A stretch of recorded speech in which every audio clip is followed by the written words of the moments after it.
Got the greatest of all time. ఈ movie మన విజయ్ తలపతి గారి హీరోగా అండ్ వెంకట ప్రభు డైరెక్షన్తో యువన్ శంకర్ రాజ్ మ్యూజిక్తో వచ్చిన మూవీ. అండ్ కంప్లీట్ స్టోరీ ప్లాట్కి వచ్చేసరికి ఫాదర్ అండ్ సన్ మధ్యన ఏం జరుగుతుంది అండ్ ఫాదర్ వచ్చేసరికి ఒక ఏజెంట్గా పనిచేస్తారు యాంటీ టెర్రరిజం స్క్వాడ్లో. అండ్ వీళ్ళిద్దరి మధ్యన ఏం జరుగుతుంది, వీళ్ళిద్దరికి అసలు సంబంధం ఎలా విడిపోతారు, ఇది మీరంతా మూవీలో చూడొచ్చు. అండ్ మూవీ చూడొద్దా లేదా అన్నది వీడియో చివరి వరకు చూడండి, మొత్తం చెప్తాను.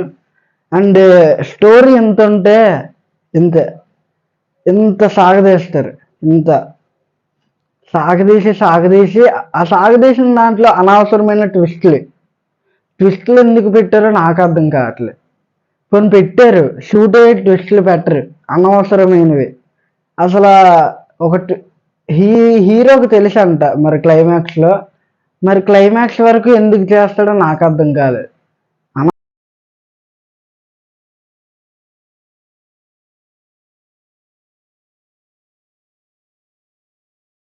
అనవసరమైన స్టోరీ లైన్ ఎంత నీట్గా ఒక 2 hours అయినా ఆడియన్స్ని ఎంగేజ్ చేసుకున్నట్లు రాయలేదు.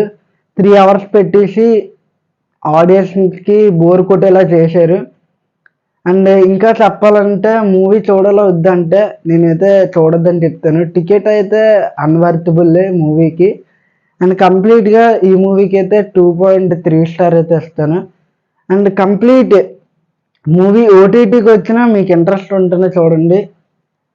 అండ్ ఈ మూవీ నెగిటివ్స్ ఏంటంటే కమింగ్ టు క్యాస్ట్ ఎక్కువ పెట్టించుకొని హ్యూజ్ బడ్జెట్ పెట్టించుకున్నారు. 300 crores పెట్టాను అన్నారా, అంటే మనకి ట్రైలర్లోనే ఆ విజయ్ ఫేస్ అది ఫైనల్ అవుట్పుట్ వచ్చేసరికి బాగానే వచ్చింది. అండ్ ఇక్కడికి వచ్చేసరికి మనకి ఫుల్గా ట్రైలర్లోనే వాటిల్లోనే దానివల్ల చూడలేదు చాలామంది, అది రీజనే.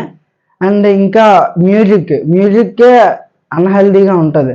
అంటే సాంగ్స్ కానీ అనవసరమైన సాంగ్స్ వచ్చేస్తాయి. అంటే ఇప్పుడు సీరియస్గా సీన్ ఉందనుకోండి, లవ్ సాంగ్స్ వచ్చేయడం అలాగా జరుగుతూ ఉంటుంది.